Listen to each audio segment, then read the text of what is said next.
If you were to ask me what 3 words were that described the shop, I'm going to cheat slightly by using "and" in the middle. It is a word.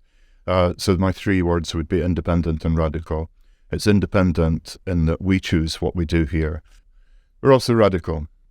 And it's quite clear from our shelves that we don't have celebrity biographies. We don't waste our time on that.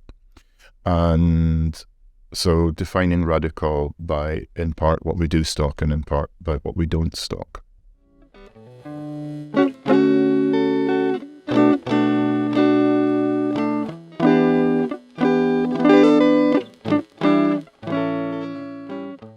My name's Ross Bradshaw. I'm the owner of Five Leaves Bookshop.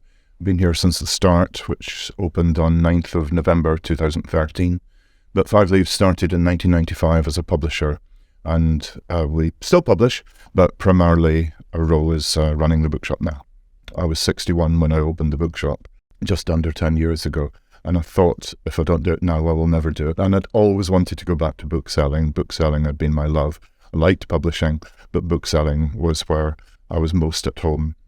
So here we are, staff of half a dozen, 4 run the bookshop, 1 publishing, and 1 person who floats around helping out at events, but still a member of the core staff. My name's Kate Templer. I'm a bookseller here at Five Leaves Books. So I spend a lot of my day behind the till, just talking to customers, giving book recommendations, putting in book orders. In addition to that, I do some stuff in the back office. So right now I'm working on an events program.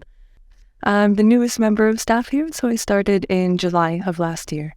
I like being around bookish people and people who are passionate about books, and that extends to both the customers and obviously my fellow staff members as well. One of the really key things about independent bookshops is that we are beholden to whatever has a bunch of marketing money put behind it. We pick our books because we think they will be of interest to the people who shop here.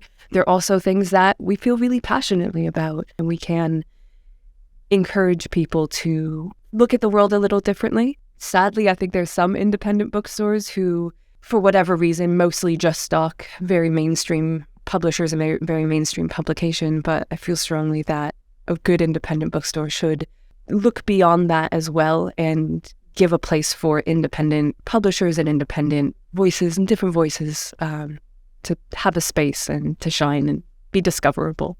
We do about 100 events a year, and some of them are very memorable. Our very first event to do with autism was spectacular. The room was full of people, and some of them were coming out as autistic for the first time. In fact, our bookkeeper at the time, who was a lesbian, she said that it was just as it was when she came out as a lesbian, looking around the room, seeing all these autistic people who didn't have 2 heads, who were behaving normally, and who looked just like her. And she said it was another coming out experience, and she felt great because she'd never said publicly she was autistic before, and there were several other people in the room as well. So we have a lot of different types of groups, and hopefully there's something here for all of them. We try to keep focus on our politics, I suppose. So we're anti-racist. Since we started, we've had a Black Lives section, we've got a Jewish section, we've got in our children's books, more than 50% of our children's books feature people of colour. So we try to cover as much as we can for our customers. Even if sales of those diminish, we will still have those sections because it's not just simply about making money. We want to support those who are active in those communities particularly.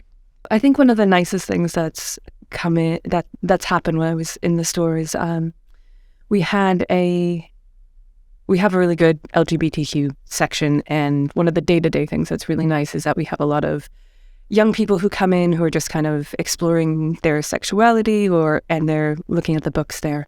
But I was in the shop and there was an older gentleman who was kind of browsing the LGBTQ fiction section, looking a little uncomfortable, didn't quite know what he was looking for, and he came up to talk to me at the till and had told me that he has always known that he was bisexual, but he'd been married to a woman, and he was just at the point of wanting to explore that part of him that he's always known has been there, but he hadn't had the opportunity.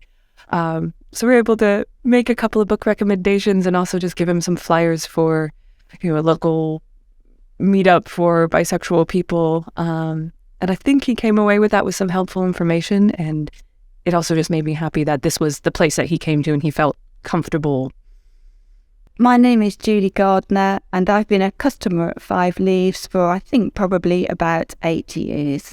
So I'm doing a PhD looking at fear and hope and women poets. So Five Leaves is a great shop to go in. I mean, it's great for just ordering the books that I need, but also because my PhD, there's a lot of feminist theory in it, I quite often just go and browse the shelves and end up thinking, no, I have to have this book. And so, yes, it's very good from that. But I think mainly it's good because they're so good at just getting books if you need them. The nice thing about being here is it does really feel part of the community. There's all kinds of different people who come in who are looking just for some entertainment, or they're looking to educate themselves about a certain subject, or they're looking for something to enrich their life, maybe a bit of poetry to inspire them. And in that way, yes, we're a bookshop, but we're also here just to support people in that bit of their life. It's different than, selling jumpers, in that, not just there to physically just sell a product, but really give people something that might be meaningful in their life. It's also very nice to see some of the regular customers. They'll come in, they'll spot somebody they know, and then they're having a chat. And I'm not part of their little world, but it's just nice that we can be a physical place that they can come in and see some familiar faces. 2 friends of mine run a poetry group called Dandelions, and they'd set up an evening, and then at last minute they lost their venue. And my friend texted me and said, do you think Five Leaves would host us? And I thought at the time, probably not, because they're so busy anyway. But as it happened, I was literally just outside. So I said, I'll go and ask. So I went in and Ross was there, and I gave him the date, and he said, yes, of course you can come, we're free. And actually that was a very special evening. It was a very good evening. It's lovely when people discover us for the first time and come down, because we're tucked away down this sort of side street. And it's nice to watch people walk in for the first time and feel like they've discovered something hidden or unique. For new customers, I think they would enjoy seeing a bookstore that maybe has something a bit unexpected. Being able to just have a look around and find some books that are maybe old friends, some things they're familiar with or something that they've heard of, but also something that they've never heard of before and is very exciting and inspires curiosity or interest. Because we've signed a lease for 5 more years, that's where we will be here. Our long-term aim is that I will have to find some kind of succession policy, because I don't want to be like the guy who ran City Lights Bookshop in America, who was going into work aged 100. I don't want to be that person. But in the long run, I hope that the bookshop will, either with existing staff or future staff, there'll be some kind of succession policy so that the shop will survive me. And also have a responsibility to, I do own the place, I have a responsibility to the staff I work for to try to ensure the continuation of their employment. And, well, we'll see.